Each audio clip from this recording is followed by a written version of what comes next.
Bismillahirrahmanirrahim. Nah, faslun fil haidi wan nifas wal istihadoh. Pasal menjelaskan tentang haid, nifas, dan istihadoh. Kenapa kok harus dibahas? Sedangkan kan kita laki-laki. Haid, nifas, istihadoh itu identiknya terjadi di perempuan. Gak ada laki-laki haid, gak ada laki-laki nifas, ya, gak ada laki-laki istihadoh. Tapi ini perlu dibahas, sekalipun kamu laki-laki. Kenapa? Karena hukum mempelajari tentang haid, nifas, dan istihadoh bagi wanita fardu ain, bagi laki-laki fardu kifayah. Bagi laki-laki, ya. Tapi bagi perempuan fardu ain, wajib. Sehingga jika semisal ada perempuan dia menanyakan permasalahan haid ke suaminya, suaminya gak bisa. Nah, maka suaminya tidak berhak untuk melarang istri mempelajari haid ke orang lain. Misalnya kata istri ke suami, Mas, saya mau belajar haid ke Ustaz Anu, ya, Anda mengadakan pengajian khusus tentang haid. Nah, suami itu tidak boleh melarangnya, gak bisa. Kenapa gak bisa? Iya, karena itu hukumnya fardu ain. Kemudian nanya ke suami, suaminya gak bisa, gak boleh. Jadi wanita boleh untuk keluar mempelajari tentang haid, nifas, dan istihadoh. Kecuali kalau semisal kata suaminya gini, gak apa-apa, gak usah kamu yang belajar, biar saya yang belajar. Saya yang berangkat belajar tentang haid, nifas, istihadoh, kemudian nanti diberitahukan kepada istrinya, kalau itu boleh. Itu. Jadi kalau semisal kamu gak bisa atau gak paham tentang haid, nifas, istihadoh, maka tidak ada hak kamu untuk melarangnya. Beda lagi kalau semisal kamu udah bisa nih paham tentang haid, nifas, istihadoh. Istri kamu misalnya, Mas, saya mau keluar nih, mau belajar tentang haid, nifas, istihadoh. Kenapa sama orang lain? Mas, saya saja sini. Kayak gitu, nggak boleh itu. Nanti si wanitanya ketika keluar maka hukumnya menjadi haram. Itu karena seorang istri bisa keluar meninggalkan rumah, meninggalkan suaminya, itu harus ada izin dulu. Ya, harus ada ridho yang menjadi suami. Maka kalau semisal mencari ilmunya, ilmu yang sifatnya bukan fardu ain, seperti keutamaan, seperti fadilah. Ya, fadilah itu keutamaan. Jadi gini, barang siapa yang membaca istighfar di bulan Rajab, maka dia akan gini, terbebas dari api neraka. Nah, itu fadilah. Ya. Itu bukan fardu ain. Ya, sehingga kalau semisal ada seorang wanita dia meminta izin kepada suaminya untuk mencari ilmu, tapi ilmunya bukan ilmu fardu ain. Terus dilarang oleh suaminya, gak boleh. Di sini aja di rumah. Tapi dia tetap maksa. Nah, maka itu tidak menjadi pahala untuk istrinya.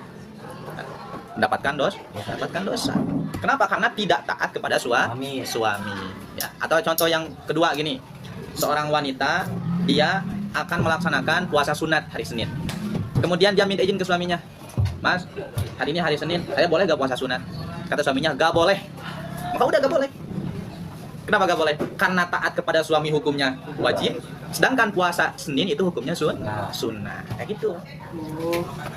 Ya. Atau contoh yang kedua, kalau di laki-laki gini, kamu di rumah sedang sholat duha. Allahu Akbar, sholat duha.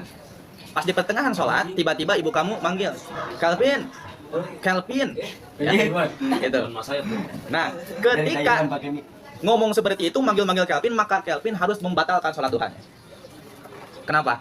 Karena menjawab pertanyaan dari atau panggilan dari orang tua itu hukumnya wajib, sedangkan sholat duha hukumnya sunnah. Gitu. Ya. Jadi ketika bertentangan antara sunnah dan wajib, maka didahulukan yang wajib. Beda halnya kalau sholat wajib, wajib mah gak boleh. Kamu sedang sholat wajib fardu, tiba-tiba dipanggil oleh orang tua kamu, oleh ibu, gak boleh itu, gak boleh dibatalin. Gitu ya. Itu juga sama. Jadi kamu harus paham tentang haid, nifas, istihadoh supaya nanti bisa, satu, memberitahu istri kamu, yang kedua bisa melarangnya ketika keluar dengan alasan untuk mempelajari tentang haid, nifas, dan istihadoh. Wayahruju minal parji salah satu dima'in. Keluar daripada parjinya wanita itu 3 darah. Dima damul haidi, yang pertama darah haid, wan nifas yang kedua darah nifas, wal istihadoh yang ketiga darah istihadoh. Itu cuma ada 3. Ya, haid, nifas, dan istihadoh. Selain itu gak ada. Terus fal haidu huwa, yang dinamakan haid itu adalah adamu al khariju, darah yang keluar, fi sinnil haidi, di usia haid, wa huwa tis'u sinina fa aksara, yakni 9 tahun atau lebih. Jadi haid itu bisa terjadi di wanita yang sudah berusia minimal 9 tahun. Jadi kalau semisal ada wanita umurnya 8 tahun atau umur 7 tahun, kemudian keluar darah dari farjinya, maka itu bukan darah haid, itu namanya darah penyakit. Ya, satu tuh. Kemudian yang keluarnya itu min farjil mar'ati ala sabilis sihah, dari farjinya wanita dengan cara sehat. La li'illatin, bukan karena penyakit. Ya, balil jublati, bahkan tetapi karena watak tabiat. Jadi tabiat wanita itu haid tabiatnya. Ya. Min ghairi sababi wiladati, dengan tanpa sebab wiladah. Bukan dengan tanpa sebab melahirkan. Kalau karena sebab melahirkan namanya bukan haid tapi nifas.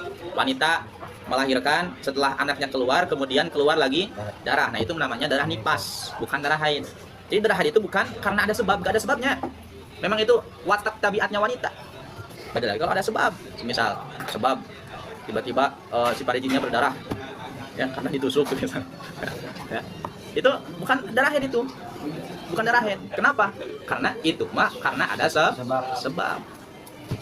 Nah, ya, wa qauluhu, kemudian perkataan musannif, bahasa walaunuhu aswad, warnanya darah haid itu hitam, muhtadimun yang panas, ladaun yang menyengat, laisa fi aksari nusahil matni. Nah, itu tidak ada dalam sebagian redaksi matan bahasa itu. Kemudian dalam kamus as-sohah bahasanya ihtadama ad-damu, darahnya panas, ishtadat hamrotuhu, sangat merah sehingga warnanya itu menjadi hitam, waladaat wa annar, seakan-akan memang terbakar oleh api. Ya, gitu panasnya. Itu harus ditanyain ke perempuan. Jadi darah haid itu kalau seperti di laki-laki mah, tahu kamu ini bahasa Indonesianya busiat, apa busiat? Ya, nah negara nanti astagfirullahaladzim kayak jidat sih. Gini lah, kamu semisal kencing di celana, kerasa kan hangat, nah gitu sama haid juga. Jadi yang dimaksud haid itu bukan berarti si darah itu keluar terus seperti kencing, bukan berarti gitu, tapi rembes, ya. Rembes. Bang, berarti kalau haid bisa ditahan, Bang, ya? Ya, gak bisa ditahan. Makanya itu mah keluar sendiri. Makanya kadang itu. Ya. Makanya ketika bulan puasa, wanita haid haram melaksanakan puasa. Kenapa haram? Karena di situ timbul dua kemadorotan. Satu, dengan sebab puasa akan melemaskan badan. Yang kedua, haid pun sama, keluar darah maka badannya terasa lemas. Maka diharamkan puasa. Itu kasihan sama perempuan. Wan nipas, yang dinamakan nipas adalah adam al kharij akibal wiladah, darah yang keluar setelah melahirkan. Fal kharij ma al walad, darah yang keluar beserta anak, au qablahu, atau sebelum melahirkan, layu sama nipasan, itu tidak dinamakan darah nipas. Ya. Kemudian tambahan ya dalam lafaz akiba itu lugatun qalilatun wal aksaru hadduha. Itu kan tadi akiba tuh ada iyanya, ternyata lebih bagusnya itu dibuang iyanya. Itu nipas ya. Kemudian yang terakhir istihadoh. Kalau istihadoh itu adalah darah yang keluar di selain hari-hari haid dan selain hari-hari nipas, la ala sabilis sihah. Nah, kalau istihadoh itu bukan karena jalan sehat, penyakit istihadoh itu. Jadi ketika semisal ada wanita mengeluarkan darah lebih dari maksimal haid, contoh semisal 30 hari nih, 1 bulan ngeluarin darah, nah itu maka gak bisa dihukumi haid semua. Kenapa? Karena haid itu maksimal 15 hari. Oleh karena maksimal 15 hari, maka di antara 30 hari itu ada yang dihukumi haid, ada yang dihukumi istihadoh. Gitu. Ya, jadi berarti ulangi, darah yang keluar dari farjinya wanita itu semuanya ada 3.